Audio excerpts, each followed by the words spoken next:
What's up, guys? Spider here, and today I want to talk to you about what our expectations are for supply drops in World War II. Now, we haven't heard too much detail about World War II supply drops other than the fact they are definitely in the game, and that at least initially, they're going to be cosmetic only. Here are a couple of quotes from some of those guys over at Game Informer who did direct interviews with some of the Sledgehammer developers. All right, so quote, "At least at launch, they are going to be cosmetic only. We don't know about after that. There was a lot of framing like, you know, during the launch window, we're going to keep it cosmetic only," unquote. The same type of commitment was also applied to loot and emotes. Quote, "All these emotes and loot are period specific. Even for that, they also said for launch window, it's going to be period specific. But you know, it might get wacky," unquote. Now, all this, of course, makes absolute sense. You want the game to get out there and gauge how successful or unsuccessful it's going to be. That data, though, should come fairly quick. And they can also make quick comparisons to other CODs on a year-by-year basis, right? As for keeping everything period-specific, I highly doubt that's going to happen, at least in the long term, with multiplayer. The campaign's going to remain static, of course, and period-specific, but they're clearly going to bring in all the stuff like they have in Black Ops 3 and Infinite Warfare. Now, it is my feeling that once they've got a few weeks of data, that's going to define exactly how they're going to implement supply drops when they become more than just cosmetic. I'm sure they're going to leave it a little bit open-ended so that they can modify their implementation based on the success of the game within the first few weeks.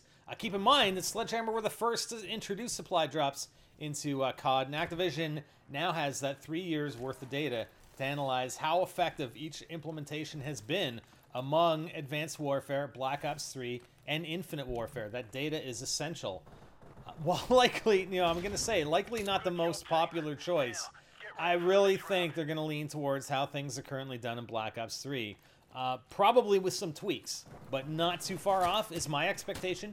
I don't really think you can argue about how successful Black Ops 3 supply drops have been for Activision. Looking strictly, I'm talking about strictly from a revenue basis and a profit basis. I think a lot of gamers, or most gamers, would probably argue that Infinite Warfare's implementation is better, superior, since you can at least get access to those new weapons in some form by owning the Season Pass and or completing in-game objectives to complete them, or to unlock them, sorry.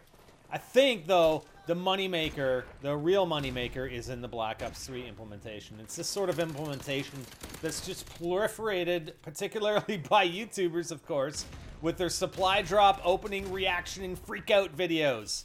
It's basically become gambling, and, you know, it's not unpopular. It's hugely popular in gaming, especially among the CSGO and EA Sports crowds. I mean, not to mention Call of Duty, right?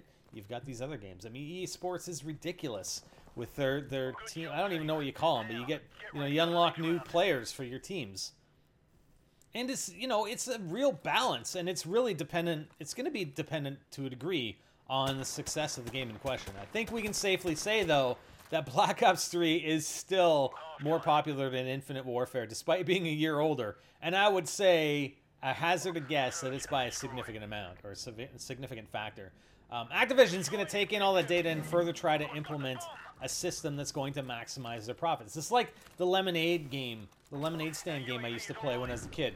Every day the weather would be different, right? And you'd have your lemonade stand, and you'd set your price per glass of lemonade accordingly with the weather. When it was hotter, you'd increase the price, and vice versa when it was colder. The challenge, though, would be to set the price at that exact penny sweet spot where you would maximize your profit. If you were to raise your price a penny from that spot, you would sell fewer glasses, and therefore your profit would come down. If you lowered it by a penny, you wouldn't necessarily sell enough additional glasses to make up for that penny lost per glass. So it's that balancing act where you're trying to maximize your profit based on what people are willing to pay. It's my opinion, though, based upon what we've seen thus far from World War II, that it's going to be pretty damn successful. I think this game is going to be fantastic. Honestly, I haven't seen anything negative about it, to be honest. And I know we have the multiplayer coming up this week, the multiplayer beta coming up this week. We've seen a little bit of zombies, we've seen a little bit of campaign, but I think it's going to be successful, like hands down, and way more successful than Infinite Warfare, in my opinion. And couple that with the success from the Black Ops 3 supply drop systems, you know, I can almost guarantee it'll be quite similar. I don't know. I don't see it being a huge difference from Black Ops 3. I think the biggest difference we'll see will be in its implementation in zombies. I mean, you know, obviously you had Bubblegum in Black Ops 3. They start bringing the Fate and Fortune cards and sort of crossing over the supply drops in Infinite Warfare. I think we'll see a complementary supply drop system in zombies for weaponry.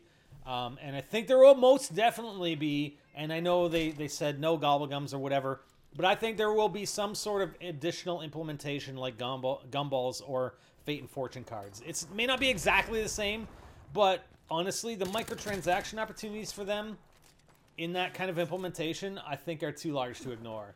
I mean, if you look at Gumballs and buying Liquid Divinium in Black Ops 3, I think they made bank on that too. I think they made bank in that area, just like they're making bank on the supply drops. So what do you guys think?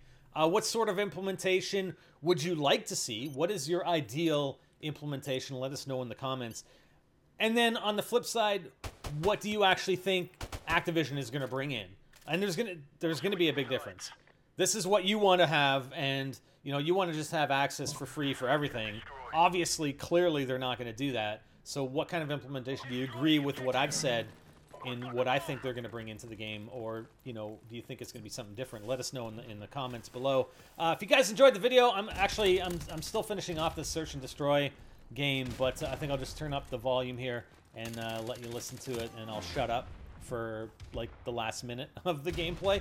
But if you guys enjoyed the video, please make sure you're subscribed with your notifications turned on so you get notified for all our content, and also consider giving us a thumbs up to help us out, you know, only if you enjoyed the video. And if you didn't, don't give us a thumbs down, just give us a thumbs up if you enjoyed it. Come on, it's much appreciated. Anyways, that's all for today. We'll see you next time, guys. I'm Spotter and I'm out. This is a pretty good game, by the way. I think I ended up going 10-4.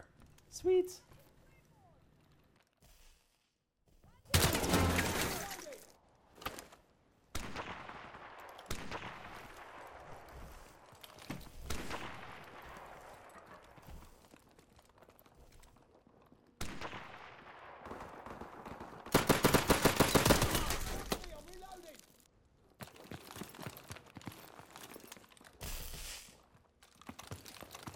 Who's got the bomb?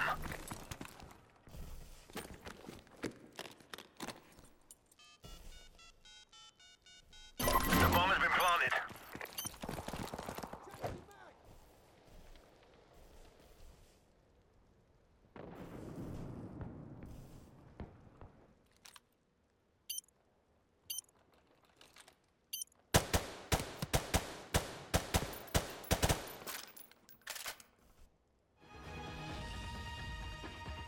Mission accomplished. Good work.